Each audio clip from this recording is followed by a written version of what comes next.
प्यारे बच्चों, आज हम कक्षा 8 के लिए वर्कशीट करेंगे। वर्कशीट नंबर 4 विज्ञान की वर्कशीट है बच्चों।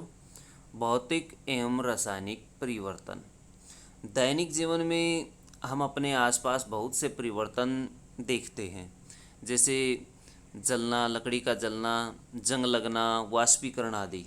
तो इस तरह से लकड़ी का जलना, जंग लगना, लोहे को जंग लगना और पानी का वाष्पीकरण हो जाना अथवा पानी का भाप बन करके उड़ जाना। ये परिवर्तन दो प्रकार के होते हैं, भौतिक परिवर्तन और रासायनिक परिवर्तन। तो बच्चों, परिवर्तन दो प्रकार के बताए। पहला भौतिक परिवर्तन, दूसरा रासायनिक परिवर्तन। भौतिक परिवर्तन देखेंगे क्या होता है। वह परिवर्तन जिसमें किसी पदार्थ के भौतिक गुणों जैसे आकार, रंग और अवस्था में परिवर्तन हो जाता है, उसे भौतिक परिवर्तन कहते हैं।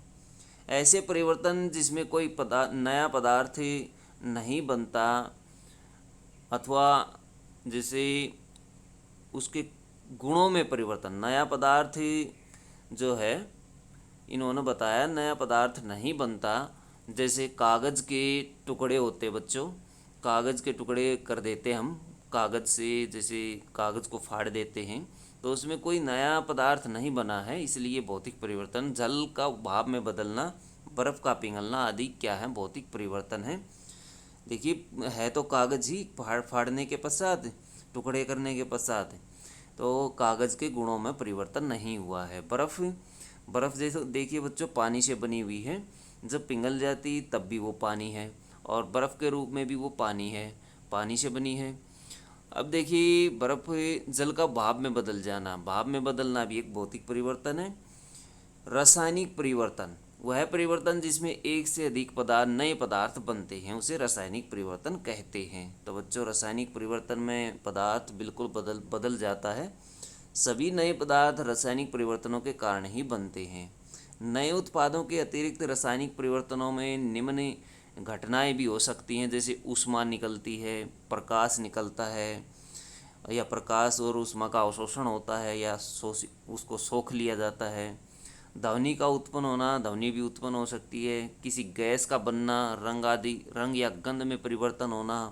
रासायनिक परिवर्तनों में कुछ उदाहरण हैं, किसी भी पदार्थ का जलना, प्लास्टिक का निर्माण, लोहे का जंग लगना।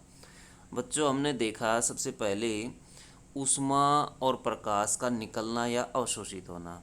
लकड़ी को जब जलाया जाता है तो हमें उसमें ऊष्मा देनी पड़ती है, तो वो ऊष्मा ले लेता है, हीट अथवा ऊष्मा को अवशोषित कर लेता है।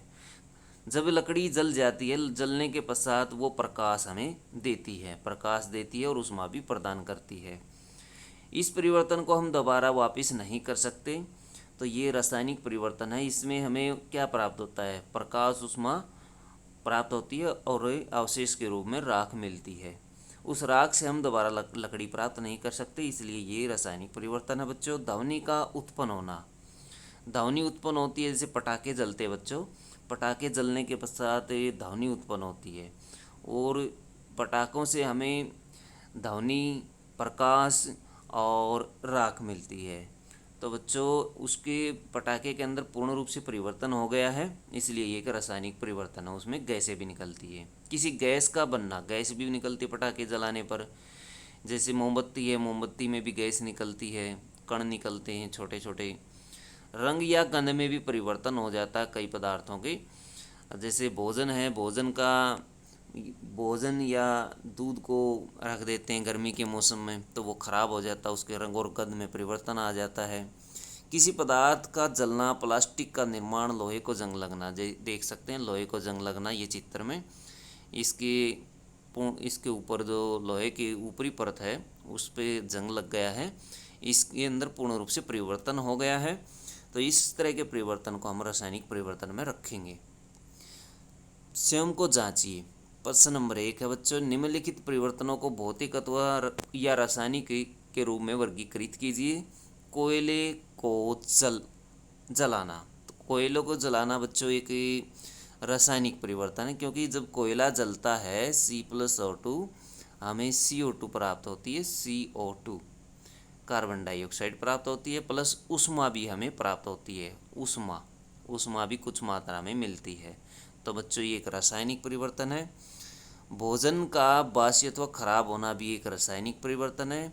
क्योंकि उसके रंग और गंध में परिवर्तन हो गया है। रंग या गंध में परिवर्तन होना एक रासायनिक परिवर्तन है।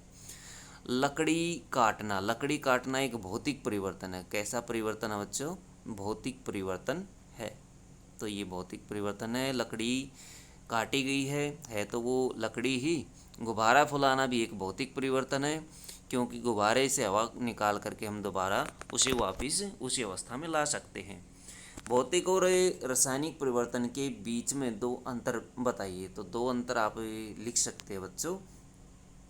एक इनकी परिभाषा लिख सकते हैं दोनों की, और एक एक एग्जाम्पल लिख सकते हैं। भौतिक परिवर्तन, ये इसकी परिभाषा आप लिख देंगे। तो बच्चों इसकी परिभाषा आप लिखेंगे तो एक, और इसकी परिभाषा लिखेंगे तो दोनों की परिभाषा लिख दीजिए और एक एक एग्जाम्पल लिख दीजिए। इसमें नया पदार्थ नहीं बनता, ये लिख दीजिए, और इसमें नए पदार्थ बनते हैं, ये भी लिख सकते हैं। तो दो अंतर तो यही हो गए, और एक एक एग्जाम्पल इसमें लिख दीजिए। तीसरा क्वेश्चन है बच्चों, मोमबत्ती के जलने के दौरान किस प्रकार का परिवर्तन होता है? मोमबत्ती के जलने के दौरान उसमें बच्चों हमें ऊष्मा और प्रकाश प्राप्त होती है। ऊष्मा और प्रकाश प्राप्त होते हैं, निकलते हैं। कुछ गैसें भी इसमें निकलती हैं, गैसें भी निकलती हैं। ये कि किस प्रकार का गैसें भी निकलती हैं, ऊष्मा, प्रकाश और गैसें हमें निकलती प्रतीत होती है, निकलती हैं, ये लिख सकते हैं। ये एक रासायनिक परिवर्तन है। तो क्या लिख सकते हैं आप इसमें? एक ये रासायनिक परिवर्तन है। इन्होंने पूछा किस प्रकार का परिवर्तन होता है, ये एक रासायनिक परिवर्तन है। तो बच्चों ये थी साइंस की वर्कशीट। वीडियो अच्छी लगे तो लाइक करें, हमारे चैनल को सब्सक्राइब करें।